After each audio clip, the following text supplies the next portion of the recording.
بسم اللہ الرحمن الرحیم۔ صرف 5 منٹ کا مدرسہ قرآن و حدیث کی روشنی میں 332واں دن 2 ذی الحجہ۔ نمبر 1، اسلامی تاریخ۔ امام ابو یوسف رحمۃ اللہ علیہ۔ امام ابو یوسف رحمۃ اللہ علیہ بغداد میں سن 113 ہجری میں پیدا ہوئے۔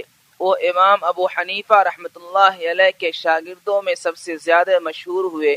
ان کی فضیلت کے لیے اتنی بات کافی ہے کہ انہوں نے قضاء کا عہدہ سنبھال کر سلطنت کے نظام کو عدل و انصاف سے بھر دیا۔ وہ خلیفہ ہارون رشید کے زمانے میں وزیر قانون اور قاضی القضات یعنی چیف جسٹس کے عہدے پر فائز ہوئے۔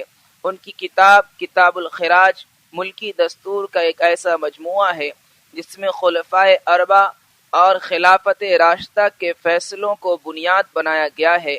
انہوں نے اس کتاب میں خلیفہ کی ذمہ داری اور فرائض کی ادائیگی اور اللہ کے سامنے جواب دہی کا احساس دلایا۔ شہریوں کے فرائض بیان فرمائے۔ بیت المال کو بادشاہ کی ملکیت کے بجائے اللہ کی امانت قرار دیا۔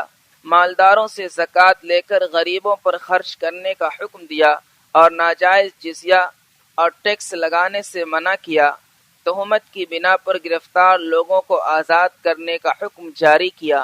انہوں نے اخلاقی و ایمانی جرأت کی بنا پر ایک مقدمہ میں خلیفہ کے خلاف فیصلہ کرنے میں ذرا بھی دریغ نہیں کیا۔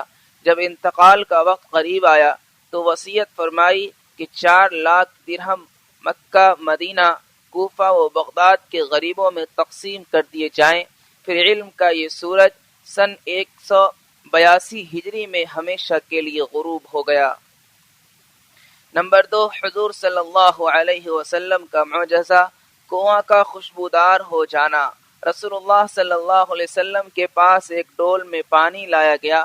آپ صلی اللہ علیہ وسلم نے اس میں سے پیا، پھر کنویں میں کلی کر دی، جس کے بعد کنویں سے مشک جیسی خوشبو آنے لگی۔ نمبر 3، ایک فرض کے بارے میں، نماز چھوڑنے کا نقصان۔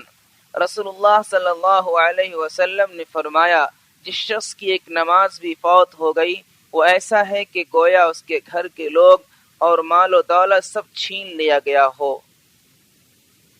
نمبر 4، ایک سنت کے بارے میں، مصیبت یا خطرہ کو ٹالنے کی دعا۔ جب کسی مصیبت یا بلا کا اندیشہ ہو تو اس دعا کو کثرت سے پڑھیں۔ حسبنا اللہ و نعم الوکیل، علی اللہ توکلنا۔ ترجمہ، ہمارے لیے اللہ کافی ہے اور وہ بہترین کام بنانے والا ہے، ہم اسی پر بھروسہ کرتے ہیں۔ نمبر 5، ایک اہم عمل کی فضیلت، مسجد نبوی میں 40 نمازوں کا ثواب۔ رسول اللہ صلی اللہ علیہ وسلم نے فرمایا، جس نے میری مسجد میں 40 نمازیں ادا کی اور کوئی نماز قضا نہیں کی تو اس کے لیے جہنم سے برات اور عذاب سے نجات لکھ دی جاتی ہے اور نفاق سے بری کر دیا جاتا ہے۔ نمبر 6، ایک گناہ کے بارے میں، تکبر سے دل پر مہر لگ جاتی ہے۔ قرآن میں اللہ تعالیٰ فرماتا ہے، جو لوگ بغیر کسی دلیل کے اللہ تعالیٰ کی آیات میں جھگڑے نکالا کرتے ہیں، اللہ تعالیٰ اور اہل ایمان کے نزدیک یہ بات بڑی قابل حسرت ہے۔ متکبر سرکش کے دل پر مہر لگا دیتا ہے۔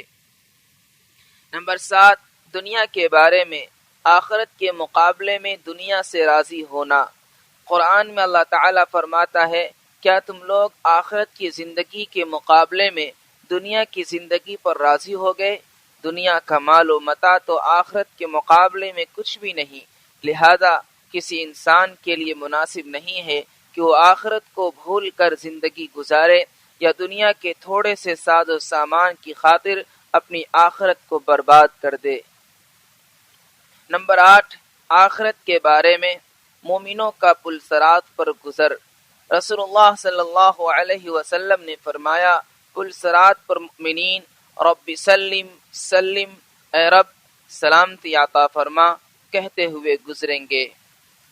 نمبر 9، طب نبوی سے علاج، مریض کی شفا کا کامیاب نسخہ۔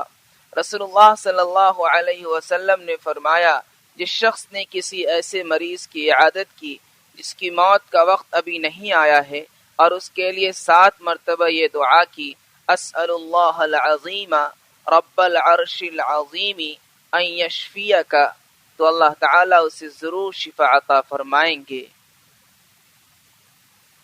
نمبر 10، نبی صلی اللہ علیہ وسلم کی نصیحت۔ رسول اللہ صلی اللہ علیہ وسلم نے فرمایا، لوگو قربانی کرو اور جانور کے خون کے بدلے ثواب کی نیت رکھو، اس لیے کہ خون اگرچہ زمین پر گرتا ہے لیکن حقیقت میں وہ اللہ کی حفاظت میں چلا جاتا ہے۔